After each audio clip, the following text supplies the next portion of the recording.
Black-red hollow on Stein's side. For sideboard options, Stein looks to have 3 Land of the Void and 2 Thoughtseize to try to break up Muller. Graveyard Hate is fine. Thoughtseize is also fine. More than anything, he needs to produce a fast clock in this matchup. Storm is one of the matchups that I generally found pretty frustrating playing Hollow 1. You're just not that fast without your best draws. Burning Inquiry messing up their hand is actually one of your more likely ways to win the game. Which is, it's not a bad thing. I mean, that's just something your deck does sometimes. So that's a feature of the deck. But it's kind of outside of your control is the problem. Right.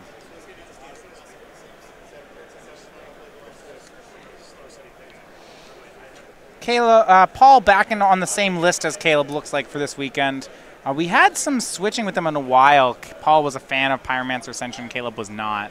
Neither of them on it anymore. Yeah, I know when Caleb moved off it, he was saying a little bit too much Graveyard Hate in the format right now. It's not really coming in a way where it matters in the attrition matchups, as they tend to be doing things like Leyline, Nile Spellbomb, Rest in Peace, what have you. Paul seems to have come around on that.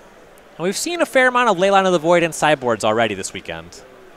We actually saw a Leyline of the Void mirror in one of our rounds. Yeah, that was early on. We had Jody Keith and Aaron Barrich. Jody Keith still undefeated, actually. He's playing Living End. Yeah. Not a deck that was necessarily on anybody's radar going into this weekend, but Jody's having a great tournament so far.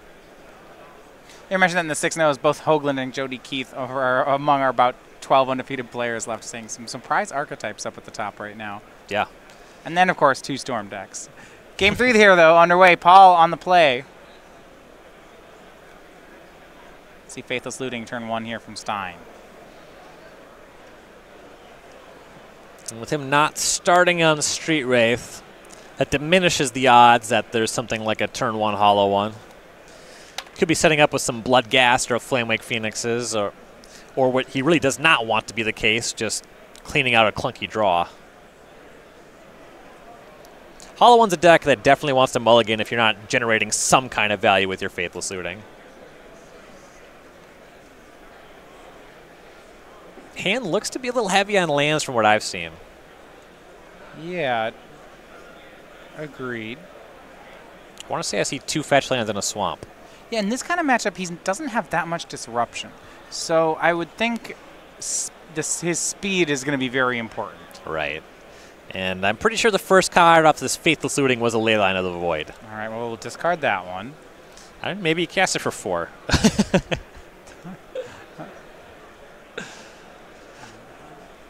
Okay, you're right.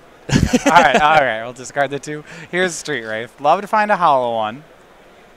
Another Leyline of a... You saw it on his face, too, when he picked it up. Oh, yeah. That's not where you want those ones. You hate to see that happen. Right.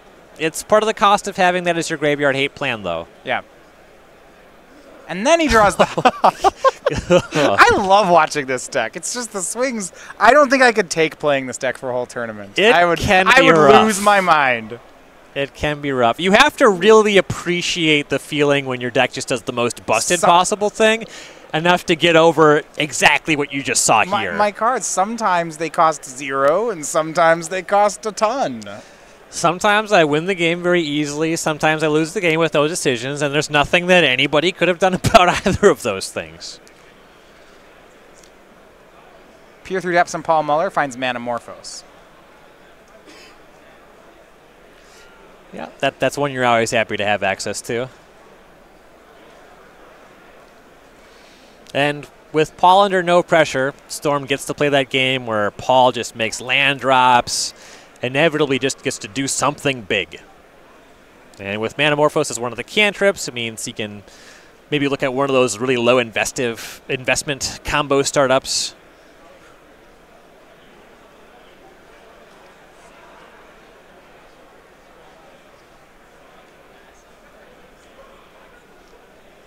Manamorphose from Paul. Getting aggressive. Shocked for a Steam Vents for that. All right. Well, I mean, there's not too much to be worried about, right? Out of instant speed, I mean, if he just has something rolled up, he just has it.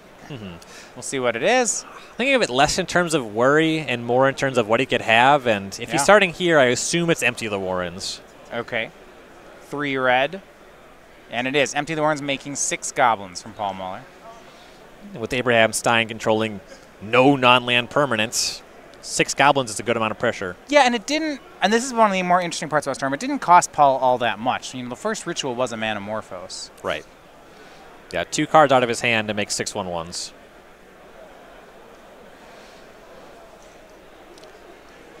And as is the case with Storm, if this is all cleaned up, which Hollow One's not very good at doing, those rituals are just left over for a Past in Flames at some point down the line.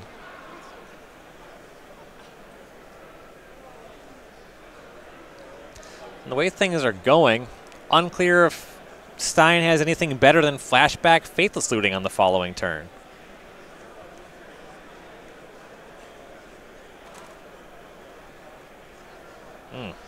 Powerful end step here. Bolt a, was that Bolt a Goblin, Push a Goblin? Sure looks like it. All right. I know one of the cards left over for Abe is Leyline of the Void. So it seems like he's hoping for a good Faithless Looting, a good Burning Inquiry, something. He needs to get something going. Well, he drew a Blackcleave Cliffs. All right. Well, here's the Faithless Looting. Certainly has a Leyline to discard to it. Yeah. Finding a Street Wraith would have been good, so he could cast Hollow One. Actually, at this point, how good is Leyline? I mean, it's only 1 turn away. There's a good chunk of graveyard already. The Leyline would not be worth 0, but he has to get some blockers in line. Paul doesn't really need to use his graveyard when he only has to grave shot for 10 or 6. And again, he tapped out for the looting, drew a Hollow One, so he didn't have the mana for it. Back over to Paul. He'll swing for 4, Abe down to 10. And he just passes. Looks like Paul's trying to walk this in with damage. At least 1 Lightning Bolt in his hand. Yeah. We'll see Burning Inquiry from Stein. This will allow him to make a Hollow One. And now we see 2 Hollow Ones. Looks like he has something going. Those are fine blockers. Yeah, and that's really the issue, right? Is that they may not be too much more. He's going to get rid of that Thoughtseize. At 10, that's just too risky. Yeah, Paul just has too many cards in hand. Losing 2 life, not great, and it's very unlikely that your Thoughtseize breaks anything up.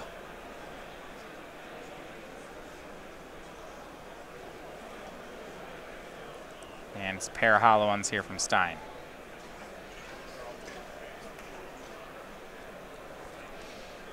On the table, Paul has an attack that puts Stein down to 8. With some Lightning Bolts available, it's really easy to make a Grape Shot lethal from here.